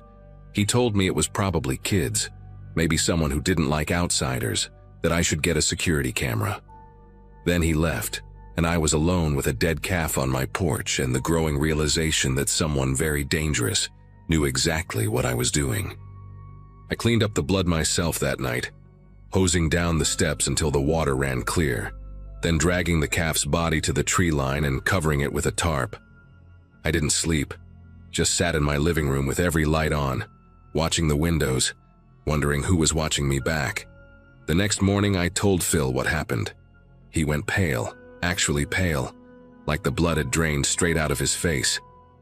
We sat in his office with the door closed while he chain-smoked cigarettes, which he wasn't supposed to do inside, but nobody was going to stop him right then. Katie got a dead dog in her yard, he said finally, his voice barely above a whisper. About a week before she died, German Shepherd throat cut left on her front lawn. She told me about it, said she was going to drop the investigation. Then 5 days later, she's dead on Route 14. The cigarette shook in his hand. I should have told you. Should have warned you when you started going through her files. But I thought maybe it was just coincidence. Maybe she really did just fall asleep at the wheel. He looked at me with something like guilt mixed with fear. We can't run the story. I'm sorry, but we can't. They'll kill you. They killed Katie and they'll kill you too. I understood where he was coming from. I really did. But I also knew that if I stopped now, if I let fear win, then Katie died for nothing and Gilmore would keep destroying families until someone finally stopped him. I told Phil I needed to think about it. I drove home, watching my rearview mirror the entire way, checking for cars that might be following me. The second USB drive was waiting in my mailbox when I arrived. Same manila envelope, same block letters, different thumb drive. This one had emails. Hundreds of them, going back years between Gilmore and various people. Discussions about water tables and geological surveys. Instructions to a man named Leo Vance, who apparently worked for the county maintenance department, about which wells to service and when. Leo would go out under the guise of routine inspections and somehow sabotage the wells so subtly that it looked like natural decline. Pressure drops, mineral buildup, pump malfunctions that seemed legitimate but were carefully engineered. The emails were damning. They proved intent, proved coordination, proved everything. But they also meant someone inside Gilmore's operation was feeding me information. Someone who wanted him exposed badly enough to risk their own life. That night, another animal appeared. This time it was a dog, some kind of mixed breed. Throat cut identically to the calf left at the end of my driveway where I'd have to see it when I left for work. I didn't call the sheriff, didn't bother with photos or reports. Just buried it in the back corner of the property and tried to figure out what to do. The animals kept coming. A cat 2 days later, a goat the day after that. Always throat cut, always positioned where I couldn't miss them. Always at night when no one would see who was doing it. I stopped sleeping entirely. Started jumping at every sound, every car that drove past, every shadow that moved. I realized this was the point. They weren't going to kill me outright like they probably did to Katie. They were going to terrorize me until I either left town or destroyed the evidence myself. Psychological torture, designed to break me without leaving any connection back to Gilmore. On the 7th night, I sat in my dark living room with my laptop, looking at all the evidence, all the files, all the proof. I thought about Katie driving home on that clear night, probably watching her rearview mirror just like I'd been doing, probably knowing she was in danger but believing the truth mattered more. I thought about the farmers who'd lost everything, about Robert Finch putting a shotgun in his mouth because he couldn't understand why his water had failed, about Helen Finch chain-smoking in her rental house with nothing left but memories and bitterness. Then I did something that probably saved my life but still makes me feel like a coward. I copied everything onto 3 separate drives. I packaged one and mailed it to the Omaha World-Herald with a cover letter explaining the entire situation. I sent another to the Nebraska Attorney General's office with copies of all the financial documents and emails. The third I sent to the FBI field office in Lincoln, because wire fraud and conspiracy cross state lines, and that makes it federal.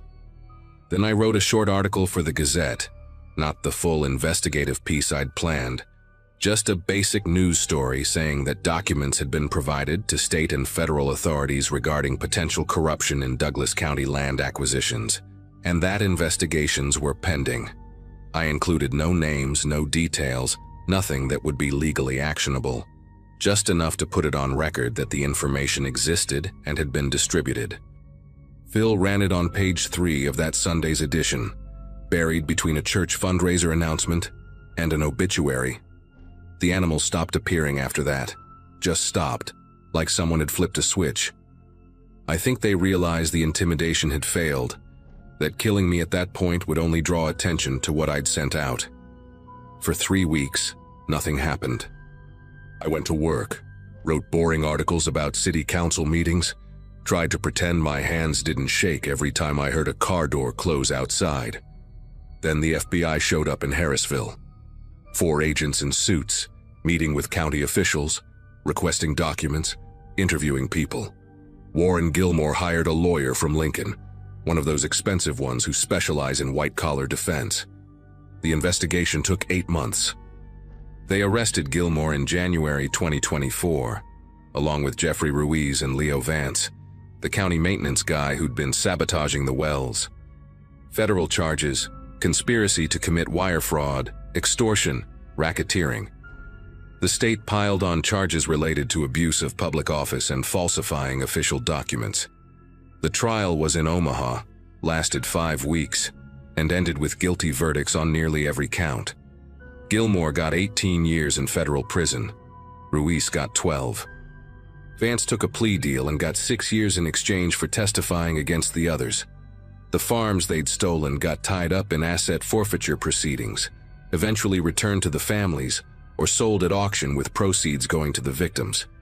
It didn't bring back the dead farmers, didn't undo the suicides or the destroyed families, but it was something. I never found out who sent me those USB drives. My best guess is it was someone in Gilmore's inner circle who'd had enough. Maybe someone who'd watched the scheme destroy their community and finally grew a conscience. Or maybe it was someone who wanted a piece of the operation for themselves and saw an opportunity to eliminate competition. I'll never know. I left Harrisville 6 months after the arrests. Took a job at a paper in Des Moines covering state politics, something safer. Something where the stakes didn't involve dead animals on my porch and cars running off straight roads in the middle of the night. Phil retired last year, sold the Gazette to a media conglomerate that turned it into a mostly online operation. We still email occasionally. He never apologized for being willing to kill the story, and I never blamed him for it. Fear is a reasonable response to real danger, and what we faced was absolutely real.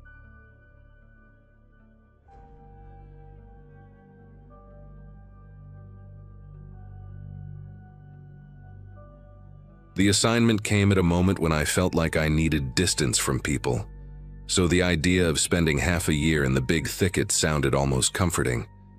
I'd built a small reputation photographing rare bird species, nothing glamorous, just enough that magazines trusted me to work alone.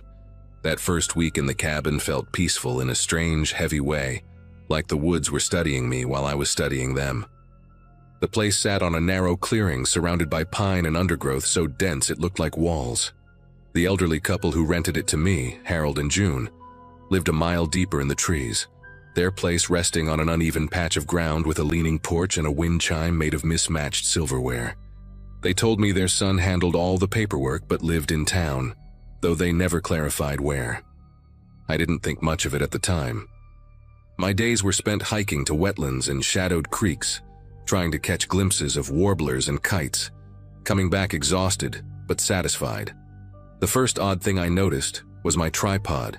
I left it folded by the door every night, and one morning it was propped against the wall near the kitchenette like someone had set it there carefully. I tried brushing it off, telling myself I must have moved it without paying attention, maybe while half asleep. But then a memory card I'd filled 2 days earlier came up blank.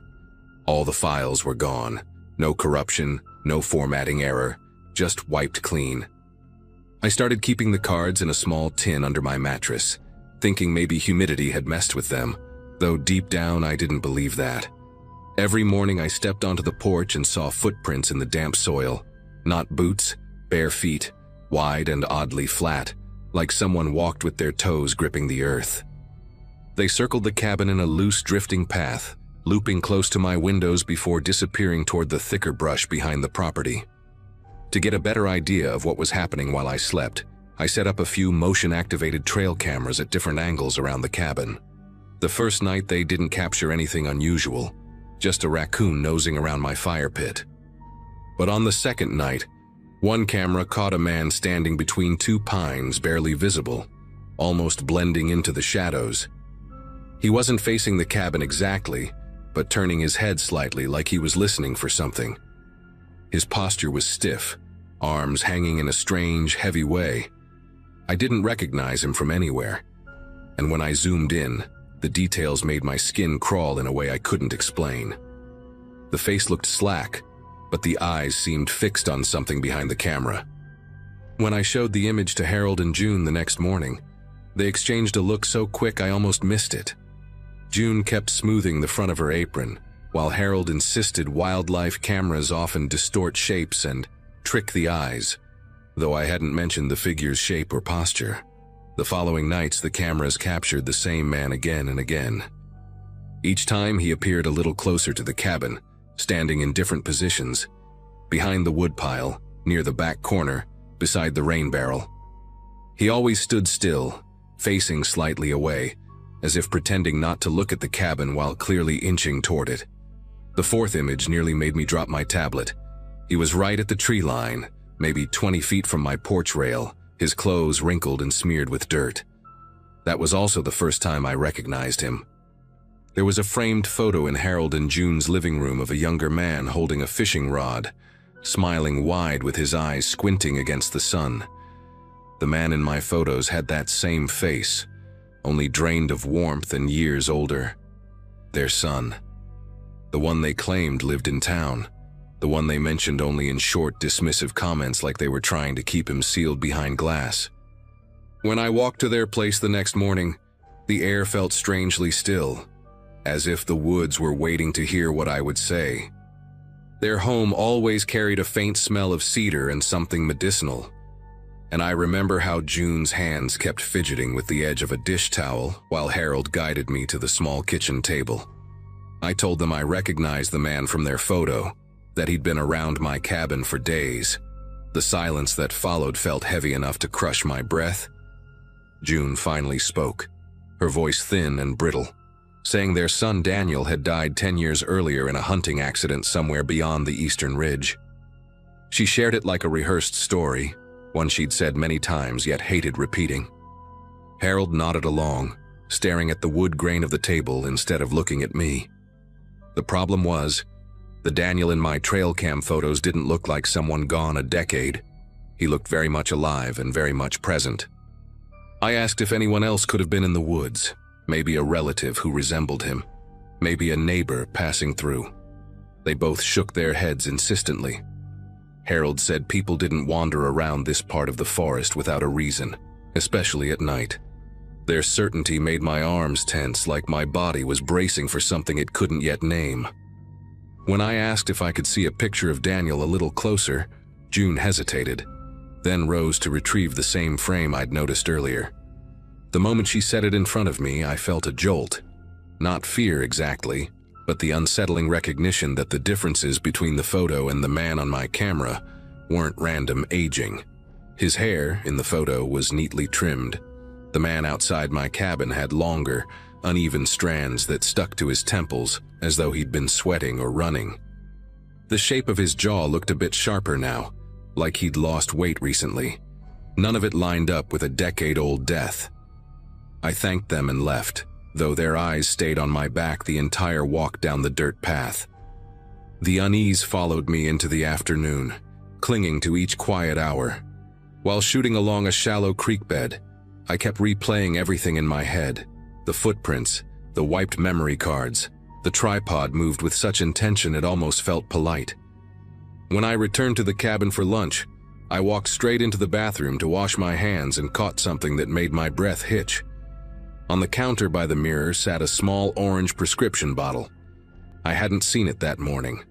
The label listed a recent fill date and a patient name, Daniel Parson. Not his mother's medication, not a decade-old remnant, current. I slowly lifted the bottle and turned it in my hand, noticing the address matched Harold and June's. It felt like the room shifted around me as I set it back exactly where it had been. A question kept circling my mind. Why would they tell me he was dead if he was clearly still under their roof? That question dug even deeper when I found the rental agreement that night. I kept all my paperwork tucked in a folder under my field laptop. The signature line was filled with neat cursive, June Parson. But the pen pressure was uneven, almost like someone wasn't used to writing in that style. I compared it to the note June had left me on move-in day, a reminder about the spare keys. The handwriting didn't match at all. The rental agreement had a firmer slant, the strokes more deliberate. I held the flashlight near the paper until the edges glowed, and that's when I noticed the tiniest indentation at the bottom, an accidental trace of another name, written lightly beneath the main signature. Daniel. It looked like someone had started writing their own name, then overwritten it with his mother's. My hands started trembling despite how tight I held them against my sides. I didn't sleep that night. Instead, I watched the tree line through the windows, waiting to see if he would appear again. By the next morning, leaving felt like the only reasonable choice. I packed my gear fast, stuffing lenses into padded bags without their usual careful order, and threw clothes into the backseat of my truck. The air felt thick with silence, the kind that presses against the eardrums until every little sound feels amplified. As I stepped outside, I noticed the trail cameras had been turned toward the ground, all of them. Someone had walked right up to each one during the night. No raccoon or hog could have tilted them so precisely. My pulse hammered as I approached the hood of my truck, rehearsing in my head how I would tell Harold and June that I needed to leave early due to work changes. I never got to finish that thought. A few feet from the front tire, something metallic glinted. When I crouched down, I saw the severed ends of my brake lines dark with residue. The cut was clean, deliberate. I stood there, staring at it, my mind scrambling for any explanation that didn't involve another human being preparing for me not to make it out. With the road out running directly past their house, walking seemed like the worst idea possible, but staying felt just as dangerous. I kept pacing along the side of the cabin, weighing every option until my head throbbed. The woods weren't quiet anymore. I heard branches shifting slow and cautious, as if something or someone was keeping pace with my movements. My heart lurched every time a pine needle snapped underfoot somewhere beyond the cabin. I checked my phone, hoping for a signal, but the screen only showed a single flicker of service that vanished as soon as I tried calling for help. In that moment, I realized I wasn't going to get out of this with a simple conversation or a polite goodbye. I grabbed my largest telephoto lens, not as a weapon, but because it was the heaviest thing I owned, and headed toward the narrow path that curved around their property, instead of passing by the front of their house. The detour added nearly a mile of thick underbrush, but it kept me out of view. I moved quickly, brushing branches aside and trying to keep my steps light, even though my heartbeat felt loud enough to echo. At one point, I heard something moving parallel to me, matching my pace. Slow, steady, careful. I didn't dare look in its direction. Every instinct in me screamed to keep going. When I finally reached the edge of the couple's backyard, their house stood only 50 yards away, quiet but somehow expectant. Through the window, I saw movement. Harold stepping into the kitchen, raising his hand to shade his eyes as he looked toward the tree line. I ducked behind a fallen log and watched him scan the woods like he was counting seconds, not searching for someone. June joined him a moment later, her face pale, her mouth moving rapidly as if pleading. I couldn't hear the words, but whatever she said made him glance toward the back door in a way that made my chest tighten. When the two of them stepped outside and walked toward the road, it gave me my only opening. While they moved around front, I slipped along the side of their shed and sprinted across the clearing behind their house. My legs burned, but the fear pushed me harder than any adrenaline rush I'd ever felt in the field. Once I reached the old service road that branched away from theirs, I didn't stop. I kept running until the ground leveled and the trees thinned. It took almost 40 minutes before I heard an engine in the distance. I waved down the first truck I saw, a dusty blue pickup driven by a man hauling feed sacks. He didn't ask many questions, just eyed me with concern and unlocked the passenger door. I didn't look back toward the woods until we were several miles out, and even then all I saw were trees swallowing the road behind us. I never returned for my gear or the cabin key. The magazine sent someone else to retrieve what I left behind. They told me later the cabin door was wide open when they arrived, but nothing inside had been touched.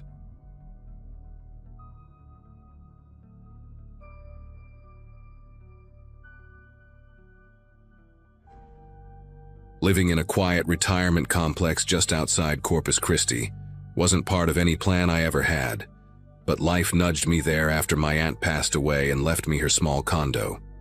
Most of the residents were decades older than me, which oddly made the place feel calmer than any neighborhood I'd lived in before. I worked remotely back then, so my days were mostly spent watching the slow routines around me. The morning shuffle of walkers on the sidewalk, the shared pot of overly sweet coffee brewing in the community kitchen, and the soft hum of the old ceiling fans that never seemed to turn off. Everyone knew everyone, or at least pretended to, and it didn't take long for me to recognize the familiar faces who moved through each hallway like they'd memorized every inch of it over the years. It was the kind of environment where gossip spread faster than weather changes, usually harmless, usually boring, until the night deaths started stacking up. At first, nobody questioned the pattern. Older residents passed away from time to time, and people tried to make peace with that. But the timing was strange. Every single incident happened deep into the night, always during the same overnight shift, and always with the same home health aide present, Harriet Rowe, a woman most people described as gentle and endlessly patient. She had this way of speaking in a slow, soft rhythm that made even the most anxious residents relax. I didn't know her well, but I'd see her pushing her little cart down the hall, humming these old melodies I couldn't recognize. People loved her. They said she made their parents feel safe, and that she was always there in those final moments, holding a hand or whispering comfort while waiting for the paramedics to arrive. The strange part began when families started whispering in corners. One neighbor, a son visiting his mother, knocked on my door one afternoon looking more exhausted than grieving. He told me his mother's necklace, one she wore obsessively, was suddenly gone after she passed.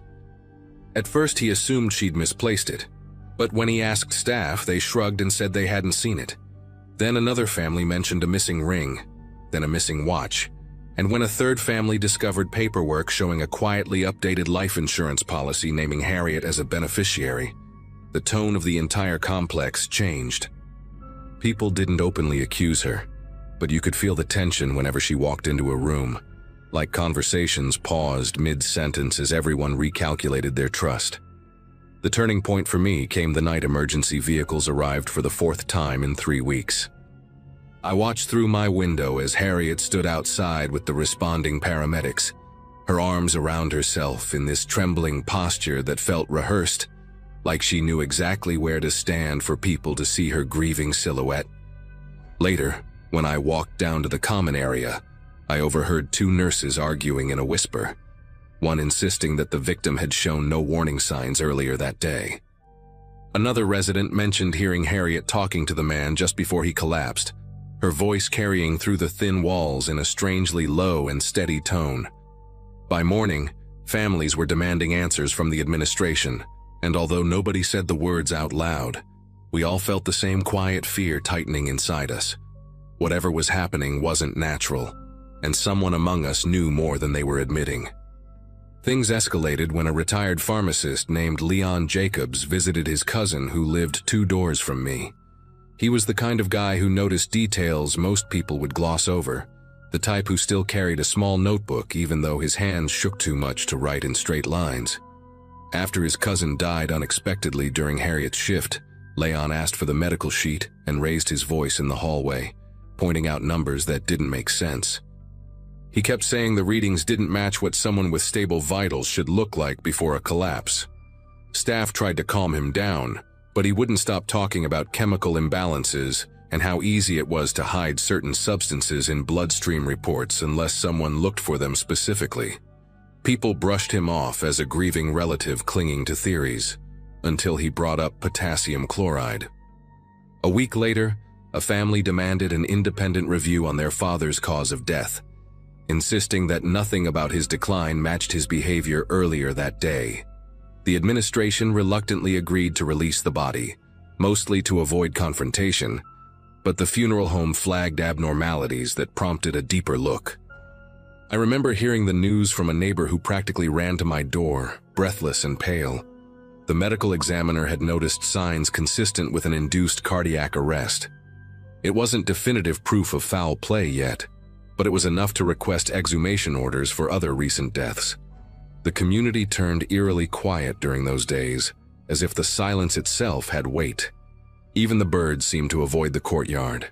The results hit the complex like a thunderclap. 7 bodies, spanning nearly a year and a half, all showed elevated levels of potassium chloride, levels too high to be accidental. The kind of numbers that could stop a heart within minutes and leave almost no trace unless someone knew exactly where to look. When the announcement became public, people reacted in different ways. Some cried, some got angry, some simply walked in circles like they were trying to orient themselves in a room that suddenly had no doors. I sat on my couch staring at the statement on my phone, my chest tightening with this strange mix of fear and disbelief. It wasn't just the deaths, it was the idea that someone had been choosing who would live and who wouldn't, right under our noses. The police questioned everyone who had been working overnight shifts, but all roads pointed back to Harriet. Her access, her proximity, the fact that she always seemed to be there at the exact moment each resident took their final breath. But what unsettled me the most wasn't the mounting evidence. It was remembering the night I'd taken out the trash around 2 in the morning and saw her leaving one of the units. She wasn't humming that night. She walked slowly, almost drifting, with her hands tucked into her pockets and her eyes fixed straight ahead, as if replaying something in her mind. She didn't acknowledge me, didn't even blink in my direction. I stood there gripping the trash bag, suddenly aware that the hallway around us felt colder than usual, like the temperature had dipped just in that narrow stretch of carpet where she passed. The morning Harriet was arrested, the entire complex gathered behind windows and door frames like a silent audience. She walked out with her hands cuffed in front of her, her expression strangely calm, almost detached from the chaos around her. Reporters appeared within hours, their vans clogging the entrance, while residents clung to each other in the lobby, trying to wrap their minds around how someone so trusted had moved through their parents' final hours with a syringe hidden behind that soothing demeanor. Families showed up carrying folders, photographs, and every scrap of memory they had, searching for clues they wished they'd noticed earlier. I remember feeling this heavy ache in my chest, not sympathy for her, but for the people who believed she'd been an angel in the room, when in reality, she might have been the reason that room fell silent. The investigators later revealed that Harriet kept a small metal box in her locker, containing jewelry pieces from multiple residents. Every item was neatly arranged, each on a piece of felt cloth, almost like a personal collection. They also uncovered a pattern in the amended insurance forms, subtle changes spread out over months, always done quietly, always signed during late-night conversations when residents were tired and far more vulnerable. Some families blamed themselves for trusting her warmth. Others got lawyers involved immediately, and a few simply stopped visiting the complex altogether, unable to bear stepping into a place that now felt tainted by something predatory. As for me, I couldn't shake the image of her gliding through the hallway that night, her footsteps barely touching the carpet. Over the next few months, the atmosphere in the complex shifted into something brittle. Every sound made people jump. Every cough, every slow knock on a door, every late-night creak from the ventilation system. I found myself adopting routines I never had before, double-checking my locks, avoiding the hall at night, keeping my phone fully charged on the nightstand. The residents who remained alive grew suspicious of anyone wearing scrubs, even new employees who had nothing to do with what happened. A therapist volunteered to meet with grieving families and tenants, but very few attended. It felt like no one wanted to talk in rooms where so much had been hidden in plain sight. Eventually, I made the decision to move out. There wasn't a dramatic moment that pushed me to it, just a steady, suffocating sense that the walls carried memories I didn't want to keep living beside. On my last day there, I took one final walk through the courtyard. The benches were empty. The wind barely moved the hedges, and the place felt drained of the warmth it once had. As I locked the door to my aunt's condo for the final time, I thought about the residents Harriet had comforted as they slipped away, and I wondered if any of them realized what was truly happening in those final minutes. I still don't know whether she acted out of malice, delusion, or something darker altogether. But I've never forgotten how close I lived to someone who treated other people's endings as opportunities hidden behind a gentle voice.